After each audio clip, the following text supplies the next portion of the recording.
A gente fala Feliz Ano Novo. Pois é, começamos um novo ano civil e com ele vem novas expectativas, novos planejamentos. E a gente faz planejamento para muita coisa, né? Planejamento financeiro, planejamento de estudos, planejamento de férias, mas talvez se esqueça de fazer o planejamento de uma vida espiritual, de um caminho espiritual. Desejamos crescer, claro, na fé, e para isso a gente tem que fazer um planejamento, encarar essa parte da nossa vida com a mesma seriedade e com as mesmas exigências que nós temos em outras áreas da nossa vida. Por isso, para explicar para nós o quão importante é fazer um planejamento espiritual, que nós recebemos com muita alegria e fé, através de videochamada, o missionário redentorista Padre Valmir Garcia dos Santos, que é o pároco da paróquia Nossa Senhora da Guia, que é uma paróquia pequena, que fica entre Goiânia, Trindade e Goianira. É uma paróquia pequena, que pega 3 municípios. Padre Valmir Garcia, boa tarde, seja bem-vindo à TV Pai Eterno. Boa tarde, irmão Diego, boa tarde, Caísa, e boa tarde a todos os telespectadores. Seja bem-vindo, viu, Padre? Mais uma vez. Muito obrigado, Caísa. Obrigado, Caísa, muito obrigado pelo acolhimento. Ô, Padre, a gente, como o irmão já disse, né, nós planejamos muitas coisas na nossa vida, tantas situações, nós sempre queremos, às vezes, colocar no papel, início de ano é sempre assim. Mas como planejar a vida espiritual? Como fazer planos para a vida espiritual? Bom, primeiramente, Caísa, irmão Diego e telespectadores, é importante a gente saber o que é planejamento espiritual. Porque nós falamos tanto disso e muitas pessoas falam, mas às vezes nem sabem o que é e por isso não dá conta de fazer.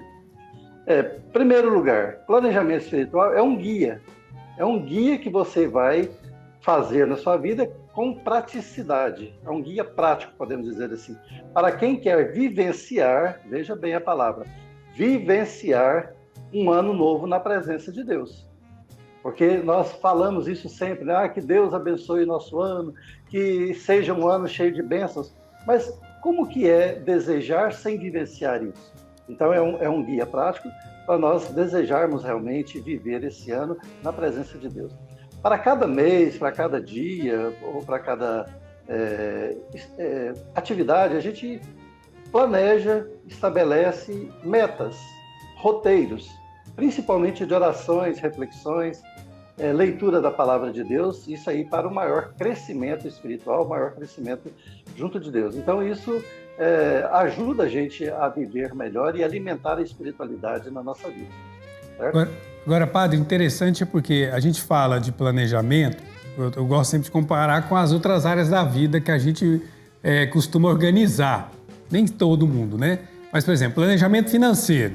Se eu não tenho isso de forma organizada, ali na frente o dinheiro vai faltar e as dívidas vão se acumular. Se eu não me organizar e não fizer um planejamento do meu caminho espiritual, eu também poderei ter, digamos, algumas dificuldades, alguns prejuízos no meu caminho de fé? Com certeza, irmão Diego, você comparou bem essa questão financeira. Se eu não tenho dinheiro, como é que eu vou fazer um planejamento financeiro se eu não tenho como planejar, como estabelecer metas? Então, eu preciso, em primeiro lugar, ter pelo menos um começo, né? E para a vida espiritual também, eu preciso definir metas, por exemplo. O que eu quero? Qual é a finalidade para a qual eu vou fazer esse planejamento espiritual? Então, você pode definir metas. Por exemplo, ter momentos diários só com Deus, ler a Bíblia todos os dias. E qual o prejuízo se eu não fizer isso? Você vai se tornar espiritualmente anêmico. Você vai se distanciando de Deus, você vai começar a ter uma vida distanciada, sua oração já não vai ter tanta eficácia. Muitas pessoas pensam assim, mas eu de vez em quando eu rezo, peço a Deus e Ele não me atende.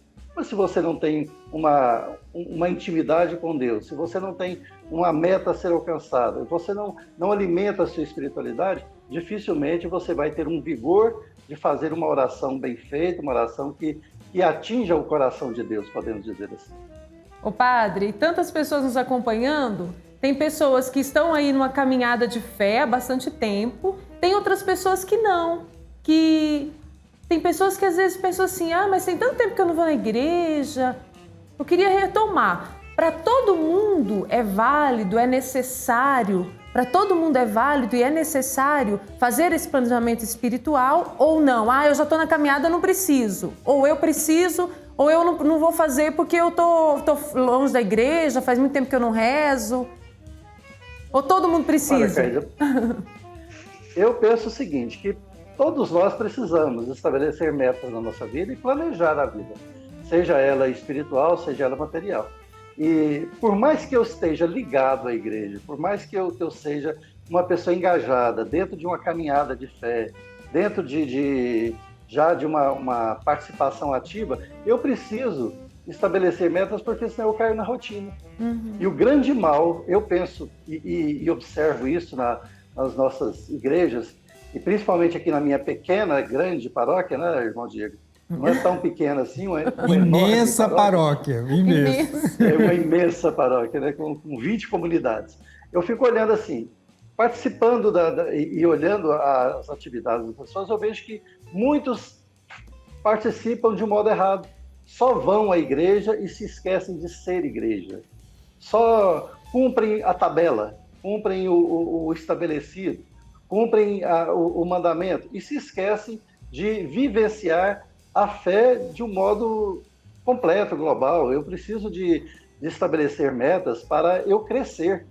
Eu não posso viver na mesmice, eu não posso viver só participando de missas de vez em quando. Eu preciso de deixar que a igreja entre em mim, que eu seja a igreja no mundo. Então, por isso que todos nós precisamos. Principalmente, viu, Caísa? Principalmente quem já está na caminhada precisa disso. Quem não está, quem está distante, comece devagar. E aí eu até oriento. Faça um planejamento mínimo. Faça o básico. Por exemplo, eu vou começar a participar da missa todo domingo. Pronto, vá todo domingo. E deixe que essa palavra vá te orientando e vá fortalecendo para que depois sim você faça um planejamento mais concreto. É importante tudo isso que o Padre está dizendo, que é um propósito que a gente assume e um compromisso que assumimos com Deus e conosco mesmo para a nossa vida. Agora, Padre, eu queria que o senhor apresentasse o que de prático a gente pode trazer. Falamos aqui já bastante da participação da Santa Missa. O senhor falou aí que a gente tem que deixar, de fato, a vida de fé entrar na nossa vida, né? Mas o que mais podemos fazer como exercícios do caminho espiritual para que a gente possa, digamos, progredir, se é essa palavra, ou crescer nesse caminho de fé? E se me der preguiça e eu desistir, eu recomeço, eu desisto e parto para outra coisa? Olha, eu gosto sempre de olhar a vida de São Francisco de Assis, e ele tem um termo que eu acho muito interessante. Quando os frades, companheiros dele, no começo da ordem franciscana, eles viviam uma pobreza imensa, uma dificuldade muito grande, e muitos frades começavam a desanimar, desistir por causa da exigência. E ele reunia os frades, às vezes os frades que estavam mais fracos, que estavam com dificuldade, ele reunia e falava assim: irmãos, vamos começar de novo? Só isso. Vamos começar de novo? Então, é um esforço que nós devemos fazer para praticar a fé. Dá desânimo, sim. Não pense em você, que eu como religioso, o irmão Diego como religioso, Caísa como uma pessoa de fé, uma leiga engajada, não pense que nós muitas vezes não sentimos desânimo. Claro que sentimos. Temos dificuldades, temos crises, temos momentos de aridez. São João da Cruz fala isso, né? Santa Teresa de Ávila falam dos momentos de aridez, dos desertos da vida que nós sentimos também. E às vezes dá vontade de largar tudo, às vezes dá vontade de chutar o balde, uma crítica que você recebe de alguém ou alguma perseguição que você recebe, claro que dá vontade, às vezes, de chutar o balde, mas o que a gente precisa? Lembrar sempre dessa frase de São Francisco: irmãos, vamos começar de novo? Seguir Jesus não é fácil, caros irmãos e irmãs. Não é simples. É uma exigência muito grande, um desafio muito grande, a começar dentro de nossas próprias casas. Porque eu disse agora há pouco e repito, ser cristão não é só ir à igreja, é você ser igreja. Por exemplo, a gente tem que definir como meta, para a gente alcançar essa espiritualidade maior, no crescente, né, que eu, como o irmão Diego acabou de dizer, nesse progresso espiritual, definir algumas atitudes. Por exemplo, a vivência dentro de casa. Como é que você está vivendo dentro de casa, como cristão? Você tem muita briga, muita discussão? Você vive em maior paz com os outros ou não? Então comece por aí. Depois, ajudar a família a fazer as suas metas, os seus alvos, rezar em casa, divertir com a família, o lazer é muito importante. Então, tudo isso, né, rezar o terço em casa, outras orações, faz parte do nosso progresso, do nosso crescimento da fé. E do crescimento, claro, espiritual, não só de fé, mas espiritual. Ô Padre Valmir, eu não sei se o senhor concorda comigo, o irmão Diego também, o pessoal que está em casa. Fazendo esse planejamento espiritual, nós vamos crescendo na consciência de que viver a nossa vida de fé depende muito mais de nós do que das pessoas que estão do nosso lado. Elas nos ajudam, mas depende muito de nós. Nós vamos crescendo nessa consciência quando nós vamos fazendo esse planejamento. Com certeza, concordo plenamente com você. Depende de nós. Depende de uma decisão minha, pessoal. Eu preciso estabelecer a minha meta em primeiro lugar. É claro que o planejamento ele é pessoal. Planejamento espiritual não é algo que eu faço em comunidade. Eu posso fazer também algumas metas em comunidade, mas o crescimento espiritual é meu. Ou o decrescimento também, né? Eu posso crescer, posso tornar uma pessoa vigorosa na fé, espiritualmente falando, ou posso também ser uma pessoa anêmica, né? Entrar num processo de inanição de fé, porque eu não alimento, eu não tomo a decisão, eu não tomo essa decisão de estabelecer metas e trabalhar para que essas metas sejam alcançadas na minha vida. Agora, padre, o senhor falou aí a palavra alimento, e eu quero aproveitar dessa palavra para falar de devoções. As devoções, a oração do terço, a devoção aos santos, enfim, os exercícios das devoções, eles não têm fim em si mesmo, né? Eles nos ajudam no caminho espiritual, não é verdade? Exatamente, irmão Diego. Nós precisamos alimentar a nossa fé com as devoções, com aquilo que vai proporcionando em mim um crescimento e um amadurecimento. Por exemplo, a oração do terço, ela não pode ser uma oração mecânica, onde eu só fico repetindo a Ave Maria. Eu tenho que degustar. Eu gosto da comparação alimentar, né? Degustar. Eu preciso ruminar, né? Deixar que esse alimento volte para que eu mastigue. Então, a oração do terço, por exemplo. Como é bonito você começar, reze 10 Ave Marias, um Pai Nosso, estabelecendo assim aquele diálogo com Deus, nessa oração tão bonita que é você saúda Maria, você apresenta essas orações evangélicas, né, que está no Evangelho, e depois você termina dizendo a Maria, olha, a senhora é santa, a senhora teve um caminho espiritual, me ajude. Reze por mim agora e na hora da minha morte. Então, é uma maneira que eu vou cultivando o alimento da minha fé e vou me fortalecendo. As devoções servem para isso. Elas não têm a finalidade em si mesmas. Não é só rezar o terço, como diz aí o ditado, de carreirinha, né? Um terço mal rezado. Mas é você degustar cada palavra, cada oração. Veja que oração mais bonita que é o Pai Nosso. Uma oração onde você reconhece Deus como seu Pai, pede que o reino dele venha até você e estabelece ali uns pedidos fundamentais para a sua vida.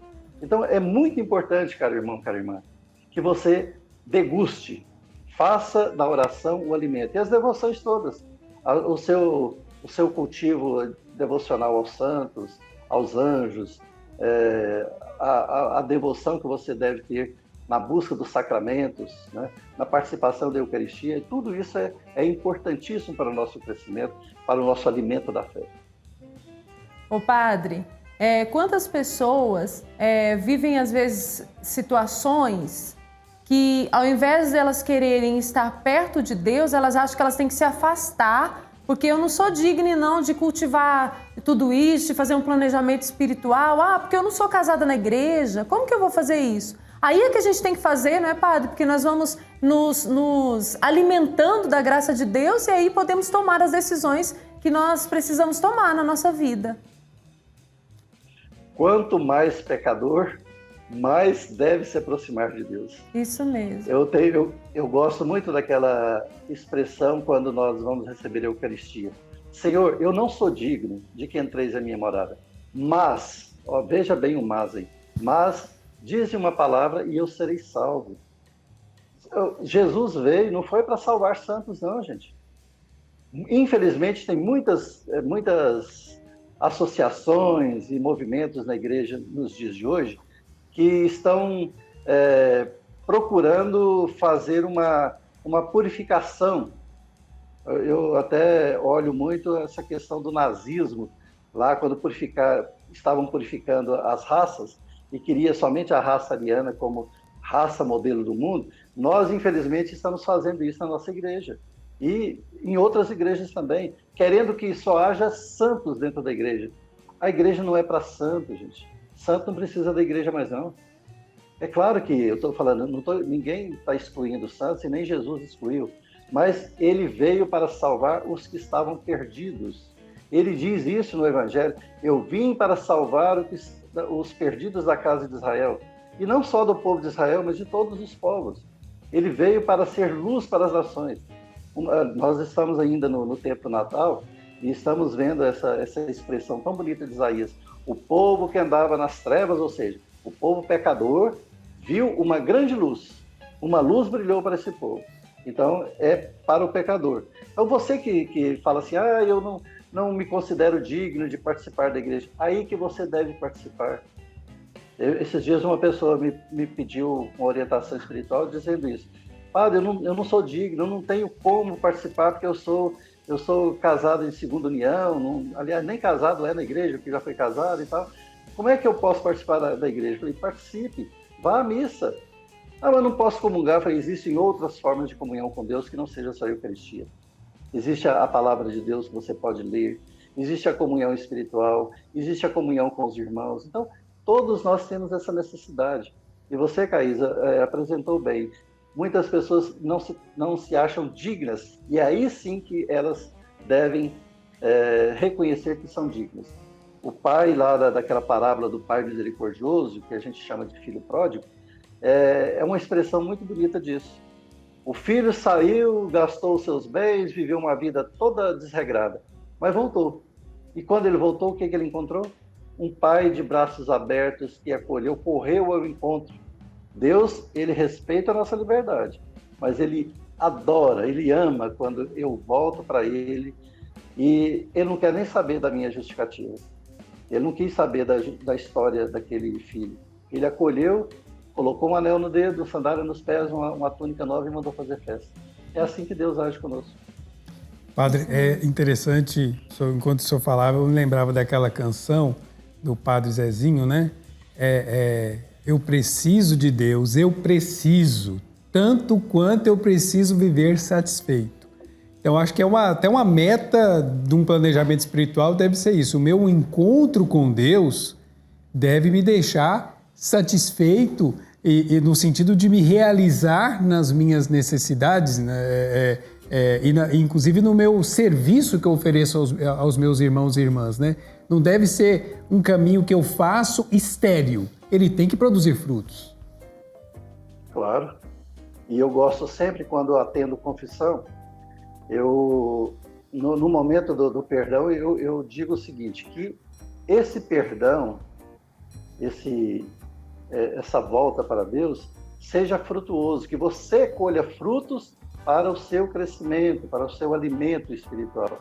Então é muito importante isso, viu, irmão Diego? A gente deve entender a importância da espiritualidade, daquilo que pode melhorar a minha relação com Deus na relação com os outros. E normalmente é assim, quando eu estou bem comigo mesmo e com Deus, tudo vai bem. Quando eu estou mal com Deus e mal comigo mesmo, tudo vai mal. Os meus relacionamentos, o meu trabalho, isso influencia em tudo. Tudo na vida, ele é regido pela espiritualidade e também, claro, pela vida cotidiana que você vive, né?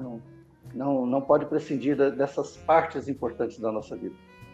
O Padre Valmir, é justamente isso que eu estava aqui pensando, enquanto o senhor falava, o irmão falando também, o quanto é bom cultivar a espiritualidade, o quanto é importante esse planejamento. Nós vamos nos construindo, não é, Padre, como seres humanos, que ao invés de ter tendência para o mal, que às vezes nós temos, nós vamos nos construindo para ter tendência ao bem sempre, querer fazer o bem, querer ser do bem sempre.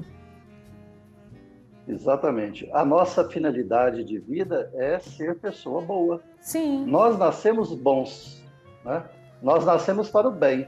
Agora, por que nós não ficamos bons a vida inteira e não ficamos bem o tempo todo? É porque nós recusamos, nós afastamos, nós prescindimos de Deus, nós valorizamos mais uma dimensão do que outra e precisamos ter equilíbrio. Por exemplo, as dimensões do ser humano, quais são? O físico, né? A carne, a nossa constituição pessoal, a dimensão mental, né? O psicológico, o psique, também a emoção, ninguém vive sem emoção, e a vida espiritual. Se a gente conseguir ter um equilíbrio, né, nessa relação toda que nós temos, ontem até na primeira leitura da missa de ontem, São João falava isso, que Deus é amor e eu preciso me identificar com o amor para eu viver esse amor, para eu viver como pessoa boa, como pessoa justa, como pessoa honesta. Se eu não identifico, se eu não conheço Deus, como é que eu vou ser bom? Como é que eu vou amar? Como é que eu vou poder estabelecer uma relação de bondade e de bem-estar para com o outro?